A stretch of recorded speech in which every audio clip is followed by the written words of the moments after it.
Napahiya si Digong kaya biglang naghamon ng drug test itong matandang to.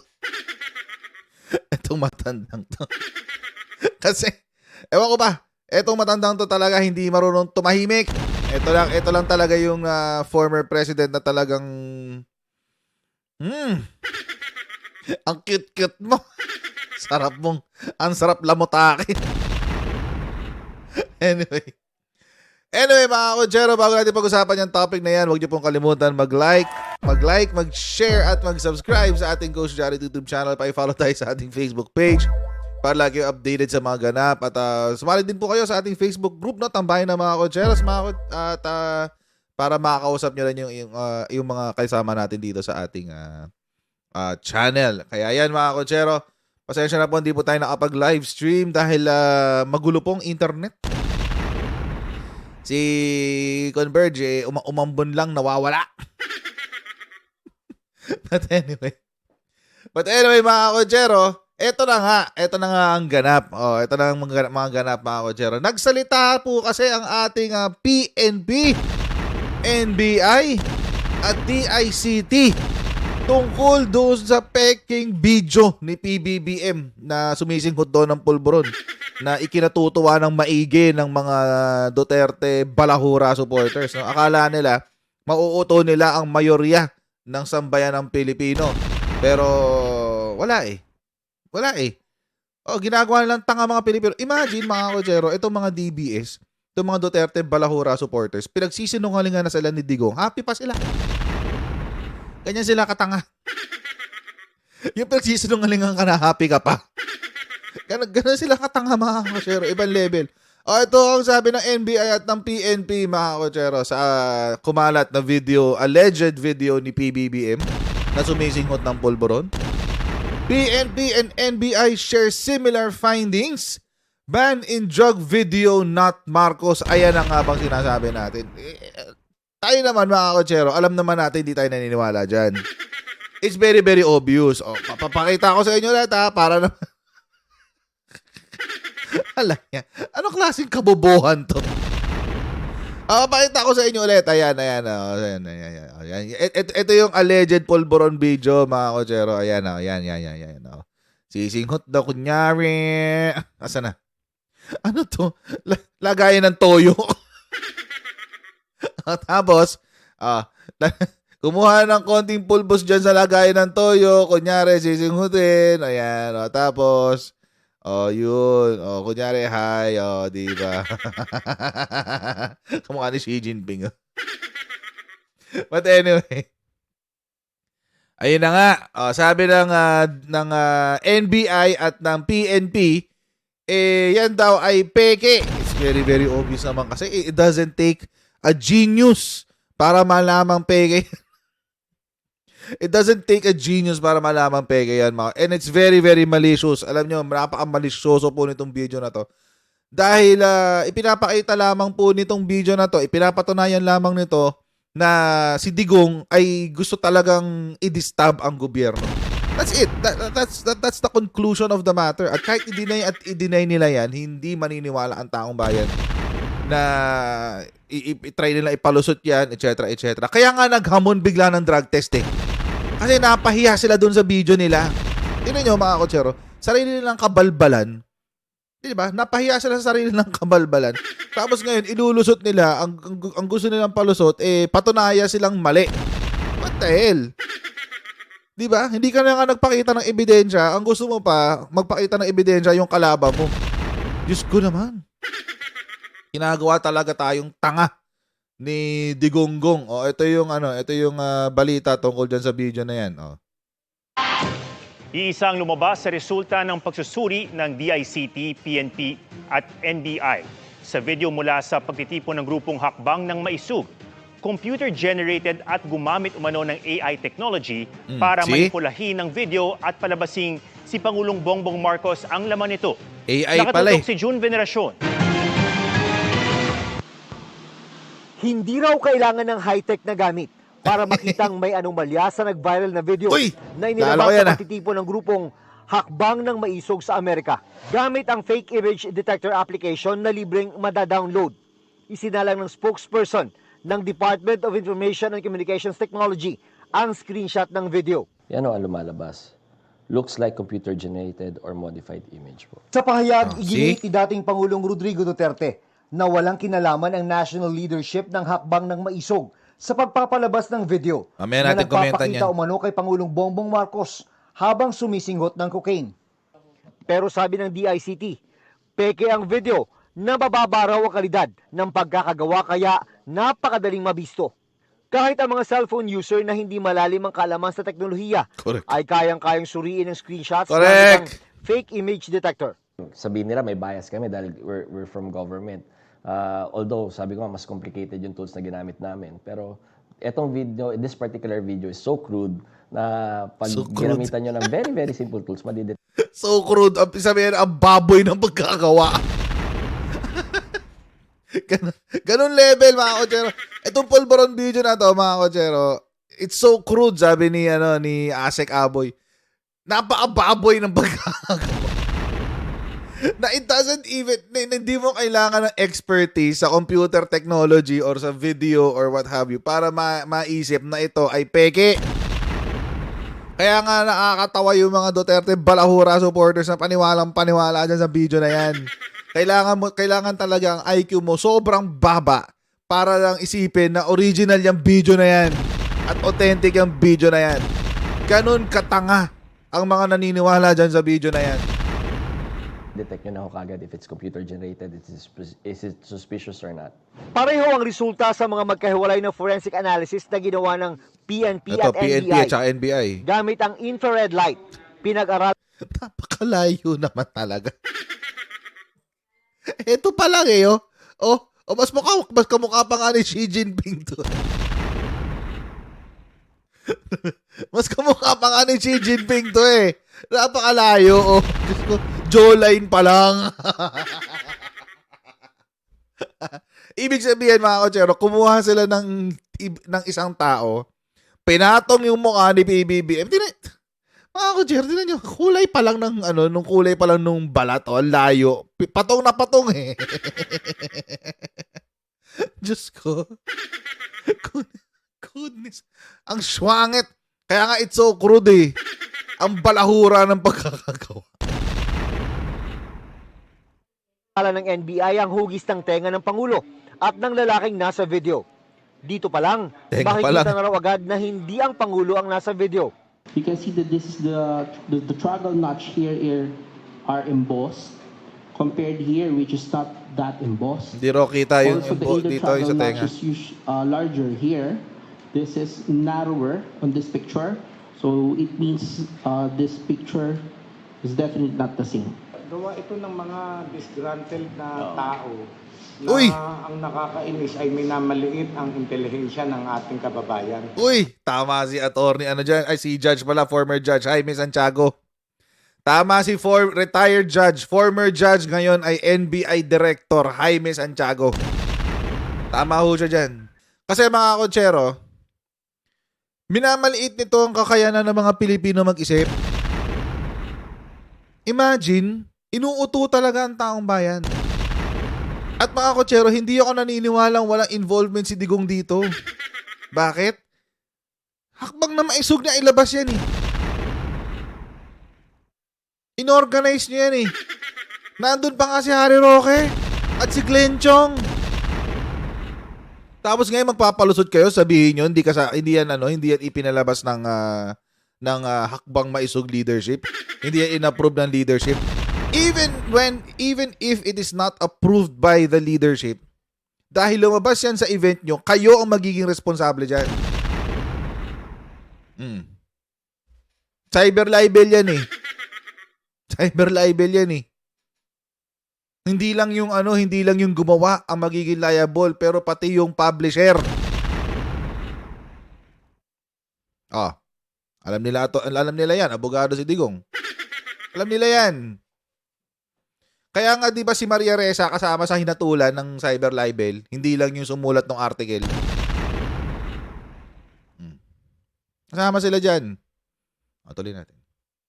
Sabi naman ng PNP, ginamitan ito ng AI technology para manipulahin ang video at palabasin na ang Pangulo ang laban ng retrato. Correct. Now, there was also another post stating or saying that this video was taken in 2012. So what we did is we also gathered photos of the president in 2012 and then we again compare at ganun din ang result. Very different. May listahan na raw ang NBI ng mga taong kanilang iniimbestigahan kaugnay ng viral video. Ayun. One thing is certain. Ayun. Good luck. Dapat talaga may mananagot po rito. Right. Hindi naman po pwede. Dapat. Ganito na lang po sa mga nakikinig ngayon. What if sa inyo mangyari ito? What if babuyin kayo ng ganito? Ang grupong Hakbang ng Maisog sa Los Angeles, California ang unang nagpalabas ng naturang video. Naroon sa pagtitipon si dating Duterte Presidential Yun, no? Spokesperson Sumasayaw po, oh. Harry Roque. Sinubukan namin siyang kunan ng pahayag pero hindi pa siya tumutugon sa amin. Nagpadala rin ng mensahe Ayun, si no? dating Pangulong Duterte na ipinarinig sa parehong pagtitipon. So, ibig sabihin, may aprobado nyo to. Ana kayo ng Tepaklong. Nandun pala kayo, may pa-video-video pa kayo may video message pa kayo ng president, ng former president eh. Tigilan nyo kami. May pinaglalaban kayo para sa kabutihan ng ating bayan. May pinaglalaban nyo para sa kabutihan ng bayan. Huy! Nagdi-disturb kayo. Ang titigas ng mga festlocks nyo dyan. Kung sino naman yung mga organizers dyan na konektado ay digong. Ang titigas ng mga festlocks nyo. Oh. Ngayon, liable pa kayo sa cybercrime. Para sa kabutihan ng ating bayan. Matatandaan ang grupong Hakbang ng Maisog ang nag-organisa ng ilang mga prayer rally na dinaluhan ni Duterte. Sa isa sa mga rally na ito noong Enero, tinawag niyang bangag at nagdodroga si Pangulong Marcos. Ang sabi ni Duterte sa kanyang pahayag kahapon, ang Yan. pinakamabisang paraan para mapatahimik ang issue ay ang pagsasailalim ni Marcos sa hair follicle drug test. Walang tugon ang Malacanang sa mga sinabi ni Duterte. May bawala naman ng mga otoridad sa mga Actually, posisyon alam ng nyo video. mga kutsero, dapat magsalita na ang Malacanang dyan eh. Seriously, dapat maglabas ng statement ang Malacanang dyan. Kasi, habang itong mga ganitong klaseng mga papansin, yung mga taong katulad ni Digong, either way naman hindi titigil yan eh. Tumahimik ka, hindi titigil yan. Magsalita ka, hindi rin titigil yan. So either way, sumagot ka na lang, 'di ba? Kaysa manahimik. Mas maganda maglabas ng statement ang Malacanang dito. Total naman, alam naman ng taong bayan na peke yan eh. The Filipino people is behind PBBM dito sa issue na to. Hindi kayo dapat manahimik. Kasi, Diyos ko, regardless nga kasi, hindi naman tatahimik yan si Digonggong. So magsalita na lang kayo. Ganun din naman yun. Anyway, tuloy natin. Na maaari silang makasuhan sa ilalim ng Anti-Cybercrime Prevention Act Cybercrime Prevention. na may parusang 4 hanggang 8 taong pagkakabilanggo. Yung mga consequences ho talaga ang ginagawa natin, especially in this online world, especially if you have malicious intent. Para sa GMA Integrated News, Correct. June Veneracion, nakatutok, 24 oras. And then, very obvious yung malicious intent eh. Very, very obvious. Nakakatawa nga, naglabas pa ng statement to si Digonggong. Ito sabi nyo, kahapon. Ay, isang araw pala. Una, sabi niya, BBM's refusal is the best authentication, sabi niya. Oo, sabi niya yan. Mamaya pag-usapan natin yan. The hakbang ng Maisog National Leadership has nothing to do with the release of the video footage showing President Marcos Jr. in the act of snorting cocaine in Maisog gatherings in Vancouver, Canada and Los Angeles, USA. Ito yung sinabi ni Digonggong. Digonggong daw. Alam nyo mga kotsero, imposibleng paniwalaan to ng taong bayan. Alam nyo kung bakit? Nagawa na nila ito before eh. Nag-allege na sila na si PBBM ay addict. It's a common theme sa lahat ng Maisog. It's a common theme mga kotsero. Lahat ho ng Maisog yan ang sinasabi. Paulit-ulit nga yan eh. Nakakasawa na. Bakit? Kasi inumpisahan niya nung panahon na si Digonggong ay nagsalita na Marcos bangag. Siya nagsabi niya ni. Oh, bongbong bangag yan, may drug addict tayo na presidente. O, siya nagsabi niyan. Mayroon pang pideya, may pideya pa. Na pineke din. Peke din eh. Oh. So mga kotsero, kaya imposible na hindi alam ni Digonggong na ilalabas yung video na yan dyan. Imposible na hindi involved ang national leadership ng nakakbang na maisog dyan sa video na yan. Bakit? Kasi si Digong ang nag-umpisa niyan. Sila yung national leadership eh. Ayan o, sila nag-umpisa niyan noon pa. Ang nakakatawa pa dyan mga kotsero, etong Marcos addict na yan, binawi ni Digong. Binawi niya yan. Kailan to? January 29, 2024. Sinabi yan ni Digonggong. February 29, 2024, binawi din niya. Hindi ko tinawag na addict si Marcos. Sinabi ko lang na baka na gumagamit ng gamot. Malay ba natin kung antibiotics yan? Duwag din to matandang to eh. Kunyari lang yung tapang nito eh. Bakit yan binawi? Kasi alam niya na pwede siyang ihabla ng cyber libel.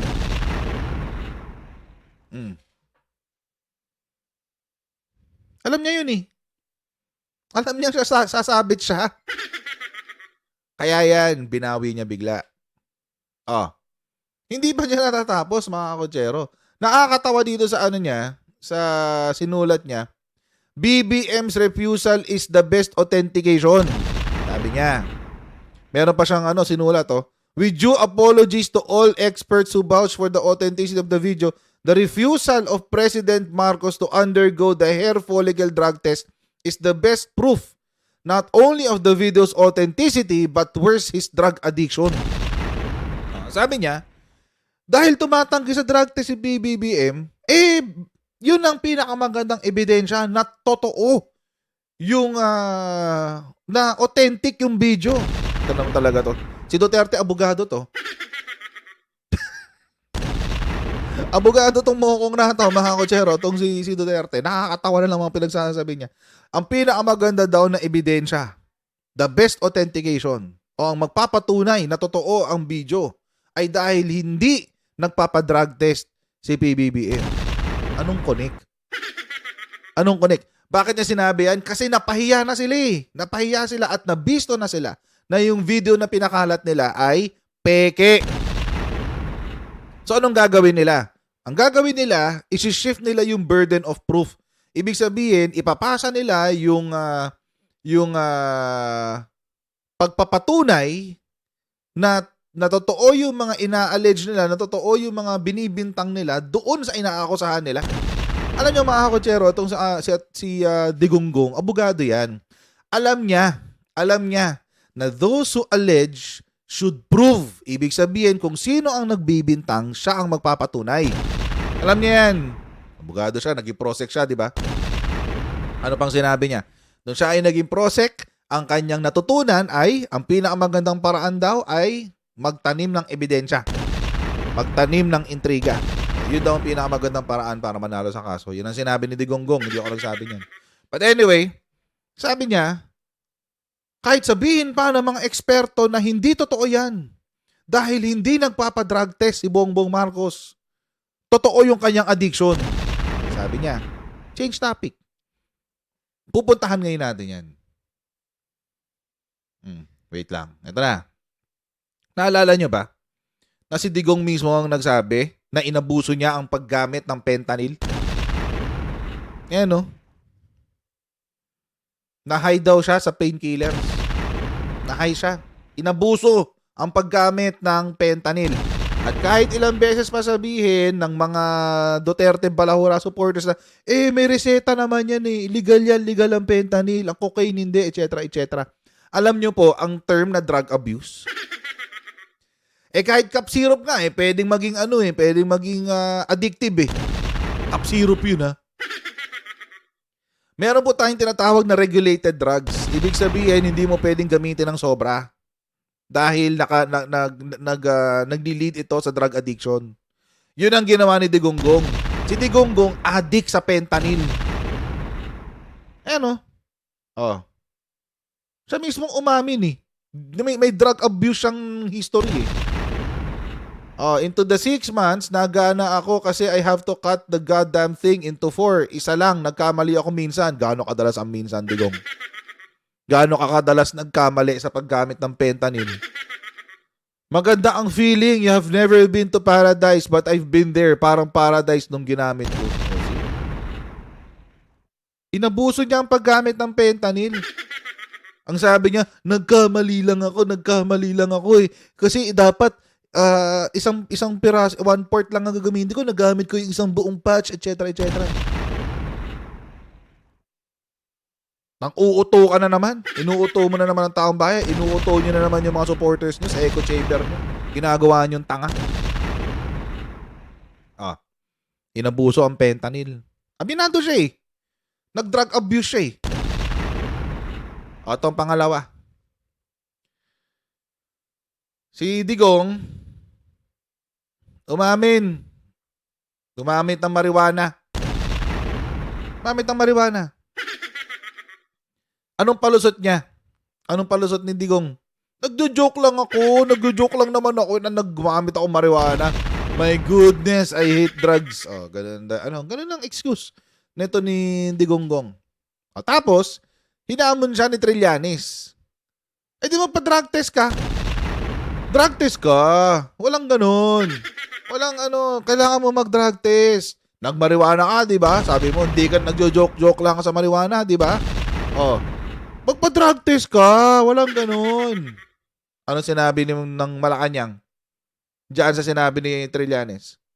Anong drug test? Walang drug test. Tagas ng mukha mo, Digo. Sabi, hindi kailangan. Sabi ng Malacanang. Sabi ni Panelo, hindi kailangan. Talaga naman, look at this person, this president, malakas. Sinabi naman niya na sa atin kung ano ang diferensya niya eh. Hindi na kailangan daw. Hindi na kailangan. Sabi, joke lang daw eh.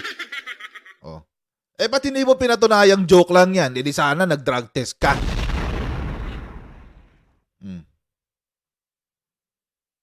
Joke kung marijuana, walang... Gumamit ka talaga kasi hindi ka nagpa-drug test. Imagine, umamin ka na gumamit ka ng marijuana.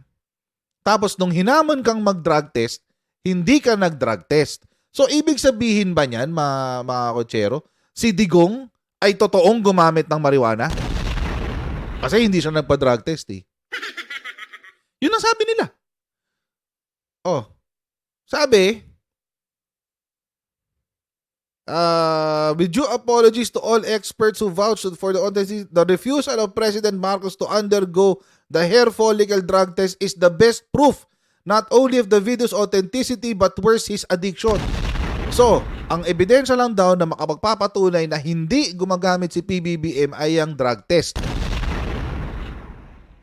Nung kayo ang hinamon ng drug test, anong sinabi nyo? Walang drug test. So, ibig sabihin, nagmariwana talaga si Digong. Ibig sabihin, umabuso talaga siya ng droga. Inabuso talaga niya ang fentanyl at gumagamit siya ng marijuana. So, nagkaroon talaga tayo ng drug addict na presidente. Hindi lang si Bongbong Marcos yun. Hindi nga lang si Bongbong Marcos. Sino ang tunay na naging drug addict na presidente? Si Rodrigo Roa Duterte. According to their logic, sila nagsabi niyan eh. Sila nagsabi niyan eh. Kung hindi ka magpapadrug test, malamang addict ka. Sila nagsabi. Si Digong hindi nagpa-drug test. Hindi nagpa-drug test si Digong. So malamang addict siya. Yan lang naman kasimple yun. Ang nakakatawa pa dito mga kotsero. Alam nyo natin, sobrang pilit na pilit to. Tignan nyo yung pirma ni Digong. Tignan yung pirma ni Digong. Pirma pa ba yan? Parang grade 1 yan eh. Alam nyo mga kotsero, yung anak ko ganyan magpumirma. Yung anak kong 6 years old, ganyan magsulat. May problema ka na, Digong. Tigilan mo na yan. Obviously, you're not well. Hindi ka na nga makapagsulat na maayos eh. Pero sige lang, push lang, magpapagamit ako sa mga taong may ambisyon na parang gagamitin ang aking pangalan. Sige. Or baka kasi mga Kojero, baka kasi itong si Digong, kailangan ng proteksyon ng mga tao sa paligid niya. Kaya kung anong gustong gawin ng mga tao sa paligid niya, gagawin niya.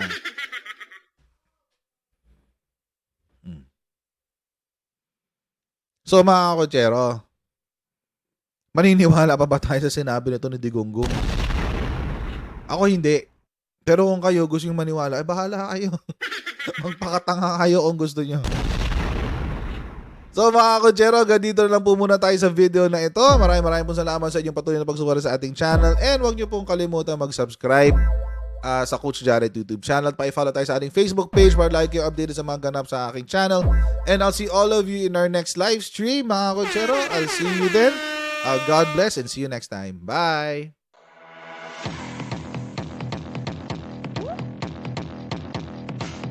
Pag ganun, huwag natin gawing tanga mga Pilipino.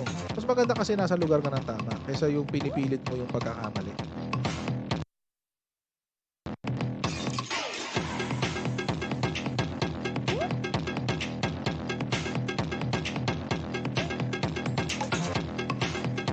Are they willing to go that far? Hindi makakalimutan ng Pilipino yan hanggat di nasasagot niya. Sino ngayon nagsasabi ng totoo?